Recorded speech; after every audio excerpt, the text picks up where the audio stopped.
नमस्कार दोस्तों, इस वीडियो में हम लोग बात करेंगे रीजनल रूरल बैंक के बारे में। तो ये बेसिकली होती क्या है, ये गवर्नमेंट ओन्ड बैंक होती है, मतलब गवर्नमेंट का ही कंट्रोल होता है पूरा इनके ऊपर। तो ये ऑपरेट करती हैं रीजनल लेवल पे, मतलब जो गांव रूरल एरिया में, टाउन में, छोटे टाउन शहर में भी ऑपरेट करती हैं। पर मेजरली इनका जो फोकस होता है वो गाँव के लेवल पे होता है, रूरल एरिया में होता है, ठीक है, देहात में। और ये शेड्यूल कमर्शियल बैंक होती हैं। ये जो बेसिक बैंकिंग सर्विसेज हैं वो उनको प्रोवाइड करती हैं लोगों को। स्पेशली ये काम करती हैं, या इनका जो मेन फोकस होता है नॉन कॉर्पोरेट सेक्टर पे, और या फिर नॉन फार्म सेक्टर में जो लोग होते हैं, किसान लोग होते हैं, उनके ऊपर, कि उनको ये सही से लोन दे पाएँ, पैसा दे पाएँ, बैंकिंग सर्विस प्रोवाइड करा पाएँ। वैसे इनकी जो ब्रांचेज़ हैं वो अर्बन एरिया में भी खुल सकती हैं, लेकिन वही कि मेन फोकस गांव के लेवल पर होता है। करंट स्टेटस क्या है? आफ्टर करंट स्टेटस इनका ये है कि फोर्थ राउंड ऑफ अमलगमेशन के बाद टोटल नंबर ऑफ आरआरबीस हैं रीजनल रूरल बैंक है इंडिया में, वो 43 से 28 हो जाएंगी कुछ टाइम बाद। और इसमें जो रीजनल रूरल बैंक होती है, सेंट्रल गवर्नमेंट का शेयर कितना होता है? 50%, स्टेट गवर्नमेंट का 15% और स्पॉन्सर्ड बैंक का 35%। और वही पर्पज़ के है आरआरबी का, ये इस्टेब्लिश हुई थी। आरआरबी एक्ट आया था, कानून आया था, लॉ आया था 1976 में। तो ये एक स्टैच्यूटरी बॉडी है बेसिकली।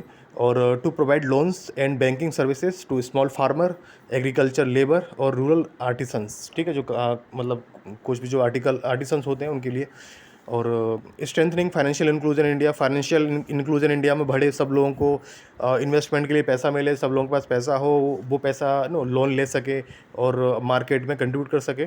तो वही पूरा एक इसका मोटिव है इन बैंकों का। और अभी क्या है, अभी जो मिनिस्ट्री ऑफ फाइनेंस है, जो फाइनेंस मंत्रालय है, उसने अनाउंस किया है कि 15 जो आरआरबीस हैं उनका 11 स्टेट में ना कंसोलिडेशन कर देंगे।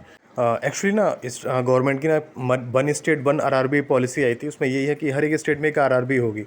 तो उसी के अंतर्गत ये किया जा रहा है। और ये किया जा रहा है आरआरबी एक्ट 1976 के अंतर्गत, क्योंकि 1975 में एक नरसिम्हा कमेटी आई थी। तो नरसिम्हा कमेटी ने ये रिकमेंडेशन दी थी कि हर एक स्टेट में एक आरआरबी होनी चाहिए। तो उसी के अंतर्गत ये किया जा रहा है टोटली।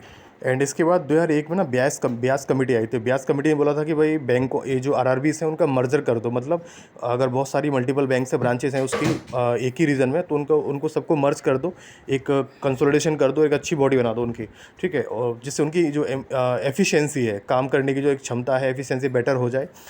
और जो नरसिम्हा कमेटी थी 1975 में, उसने आरआरबी के क्रिएशन के लिए बात की थी, और ब्यास कमेटी ने उनके मर्जर के लिए बात की गई है। और उनकी मोटिव यही है कि बेटर एफिशिएंसी हो, कॉस्ट रैशनलाइजेशन हो, और जो सर्विस डिलीवरी है वो अच्छी हो जाए।